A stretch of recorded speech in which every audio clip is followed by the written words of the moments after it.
Sorry ha, ngayon lang ako nakatawag. Medyo busy kasi kami ngayon. Okay lang po ma, naiintindihan ko naman po. Kumusta naman kayo dyan, anak? Okay lang kami dito ma, huwag kang mag-alala. Sinusunod naman po namin lahat ng mga bilin mo. Kayo po, kamusta po kayo dyan ma? Kamusta naman po ang araw nyo? Sobrang busy kami ngayon, anak.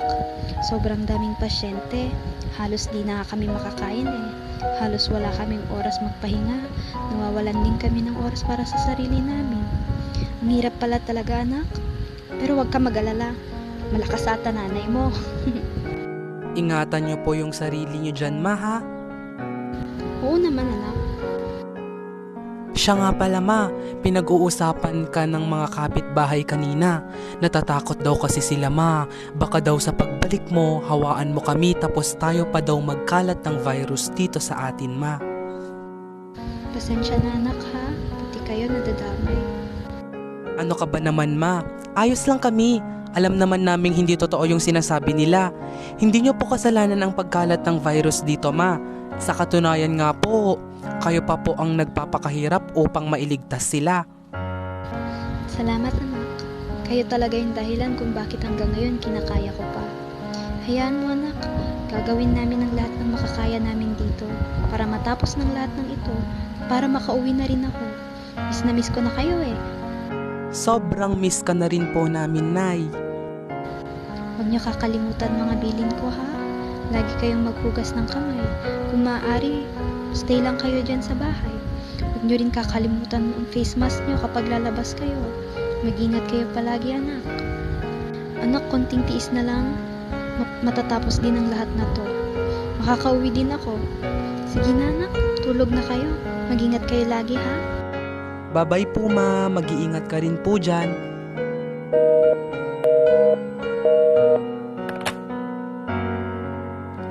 The COVID-19 virus has killed and harmed people all over the world, depending on our position as people and members of society. The pandemic's effects and repercussions are felt differently. Others have no choice but to be exposed to the virus while keeping society running. Some try to adapt to working online, homeschooling their children and ordering food through applications, while others have no choice but to be exposed to the virus while keeping society running. It is unequivocal that this pandemic has led to a near total disruption of our social fabric. Global economics have been all but paralyzed.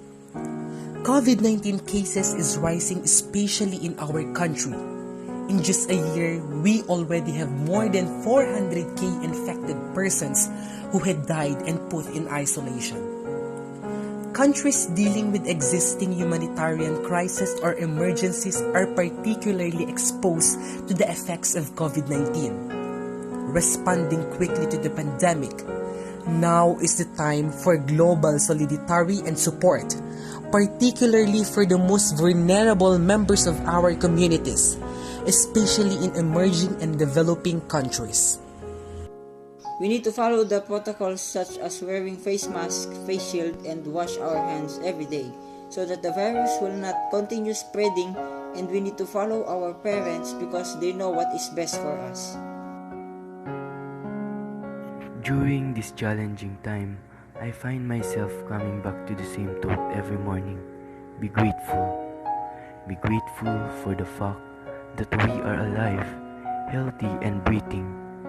Be grateful for this extra time with our family and friends, even though it may be through a virtual platform. Be grateful that businesses are live streaming classes for art to keep my body moving.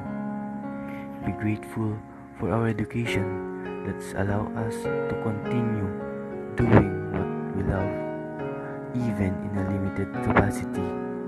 And mostly, be grateful to live in our country that's trying to keep us safe. Only by working together can we solve the pandemic's interconnected health, social and economic effects and prevent it from escalating it into a long-term humanitarian and food security disaster. Following the pandemic, we will return to what we refer to as the new normal, which will allow us to return to a better place, and we will be able to return to our old ways of dealing with life in order to build a new stable atmosphere.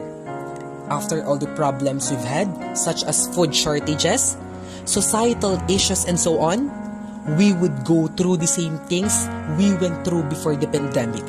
We will return to our leisure jobs, pleasures, and other enjoyable hobbies.